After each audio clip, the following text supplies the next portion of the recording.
Hey, thank you for the comment. Let me share my story. I also graduated from management school, and the one thing I was always looking for is a process to make better decisions.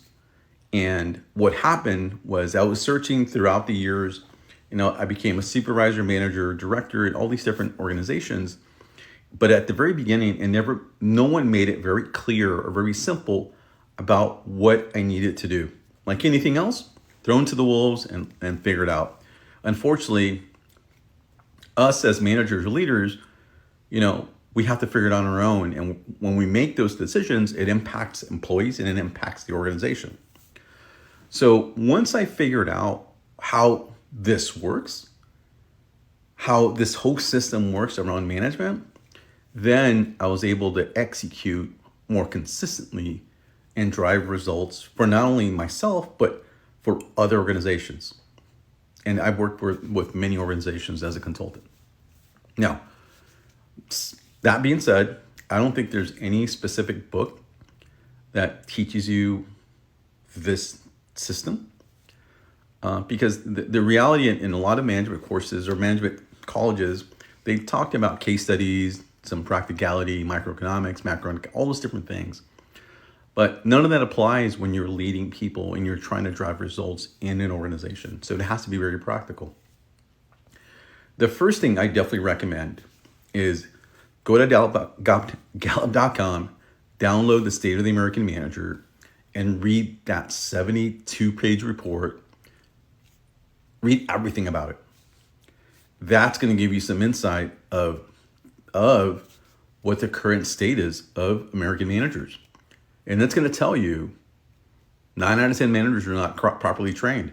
And it's going to give you insight because I think they did like over 600 company survey. And from my own experience, the same thing. I've worked with probably 100 different companies, and it's all the same thing. Once you realize that volume of data points, it becomes the same thing over and over.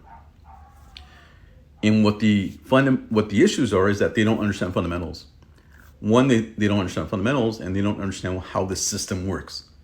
There is a system that is in play in every organization. You just have to understand what that is and how to pull the levers in order to manage the outcome. So, my definition of management is effective use of resources to achieve the results of the organization through your people. Now, there's a lot to unpack in that, because it's not just about delivering results and all those different things. You've got to take care of people. When I say through your people, meaning they have to be inspired, they have to be trained, they've got to be bought in, they've got to understand all those different facets around what needs to be done. And effective use of resources, labor, machine, and materials. What else? Results, it's creating value for the organization, especially the customer. So that is my definition of management. And again, if you need help or need assistance or anything, just follow the account and join the community. We've built a really good community, and we meet live every single day around 7:30, 8 o'clock. And there's a lot of great questions that people ask. And I try to help as much as I can. And I also have a couple of things in my stance for. I will be dropping a couple of courses so that I can help you provide value. But the reality is that you'll probably be in the same boat as everyone else, being thrown to the wolves and trying to figure it out, unless you do something different. And that's the key.